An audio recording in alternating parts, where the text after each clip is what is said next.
आज की दुनिया कितनी ज़्यादा स्टाइलिश हो गई है, और जहाँ पुरातन समय में लोग गरीबी के साथ जीते थे, कोई भी देश हो वहाँ पे हर एक वस्तु की कमी थी, उस कमी के साथ इंसान जीता था। लेकिन देखा जाए तो एक चीज़ कल और आज में भी है। वहाँ पे आपको ये समझना चाहिए कि लोग किस चीज़ से डरते हैं, जानवर, परमात्मा, किससे डरते हैं। इतिहास ने अगर किसी के बारे में लिखा है तो वो आखिर कौन है, उसका बिहेवियर कैसा था, और वो बिहेवियर के साथ अगर कोई भी आता है ना, शायद वो बीते हुए कल में था या आने वाले भविष्य में, अगर उस बिहेवियर के साथ वो जन्म लेता है तो निश्चित ही समय मजबूर होकर उसके बारे में लिखता है। हिस्ट्री मजबूर होकर उसके बारे में बताती है कि वो कैसा था, उसकी शख्सियत कैसी थी। वो गांव का माहौल हो या शहर का माहौल हो, इंसान एक इंसान को ज़रूर याद रखता है।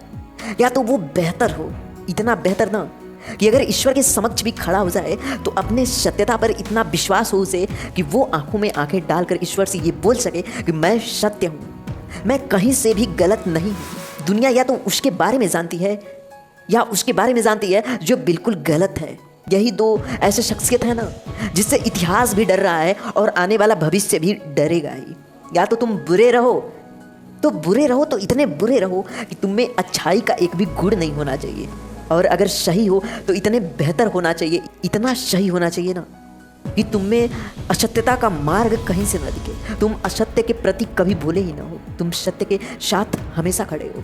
इन्हीं दो इंसानों को दुनिया याद करती है, या अगर किसी के लिए डर भी है ना तो इन्हीं दोनों से है। तुम्हारे क्लासरूम में ढेर सारे बच्चे होंगे, बहुत सारे, लेकिन तुम्हारे क्लासरूम में सिर्फ 2 बच्चों को याद किया जाता होगा, या तो जो सबसे गधा होगा पढ़ने में, या जो सबसे तेज होगा। लेकिन वहीं पे 2 और बच्चों को याद रखा जाता है, या तो वो सही हो, शांति से अपना जीवन व्यतीत करता हो, शांति से अपने क्लास में रहता हो, बाहर भी वो शांत रहता हो, तो टीचर बोल सकते हैं हाँ उसका व्यवहार बहुत अच्छा है। या तो वो गलत हो, और इतना गलत हो कि बार बार पीटने के बाद भी वो बच्चा न सुधरे, तो टीचर यही बोलते हैं कि वो गलत है, लेकिन उन दोनों का नाम उनके ज़बान पे होता है कि हाँ इस क्लास में ये गलत है तो ये सही है। वो कोई भी क्षेत्र हो, दुनिया भी उसे ही याद रखती है, उससे ही दूर रहती है, उससे ही डरती है। या तो जो सत्य है या तो जो गलत है, और इतना गलत है कि वो किसी को भी मार सकता है, और इसलिए दुनिया उससे दूर भागती है। और जो सही है वो इतना सही है कि आप उसके सामने गलत कर ही नहीं सकते, आप उससे निगाहें मिला ही नहीं सकते गलत करने के बाद, इसलिए दुनिया उससे भागती है। आप देखो कि आप किस में हो, गलत हो, सही हो, या उन मध्यम लोगों में हो जिनकी ज़िंदगी सिर्फ जन्म लेने के बाद मृत्यु तक रहती है। उनका ना गलत में पहचान है ना सही में पहचान है। अगर दुनिया में सुप्रीम कोर्ट, हाई कोर्ट या पुलिस वालों की जॉब भी लगती है ना तो सिर्फ इसलिए लगी है क्योंकि गलत लोग हैं, और गलत लोगों के कारण ही अच्छे नियम बनते हैं। गलत लोग हैं तो अच्छे नियम हैं। सही और गलत ये तो ईश्वर का एक समय है।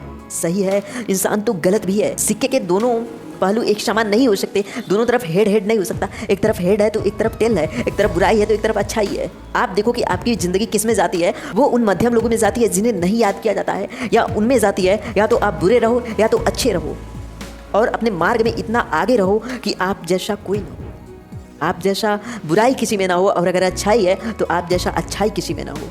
क्योंकि मध्यम लोगों पे इतिहास नहीं लिखा जाता, मध्यम लोगों पे समय अपना टाइम बर्बाद नहीं करता, क्योंकि उनका जन्म हुआ है शादी करने के लिए, बच्चे पैदा करने के लिए, उसके बाद वृद्धावस्था के बाद उनकी मृत्यु आ जाती है। बस उनका जन्म इसीलिए होता है क्योंकि ब्रह्मांड में भी सूर्य और चांद को ही सिर्फ याद किया जाता है, बल्कि उससे भी तेज ऐसे तारे हैं ब्रह्मांड में जो सूर्य से 100 गुना बढ़। लेकिन इंसान सिर्फ सूर्य के बारे में अधिक जानता है, उन तारों के बारे में नहीं जानता है, क्योंकि वो तारे उनके पीछे हैं। सूर्य का प्रकाश ही सबसे प्रचंड है, सूर्य का क्षेत्र सबसे प्रगढ़ है। Thank you guys.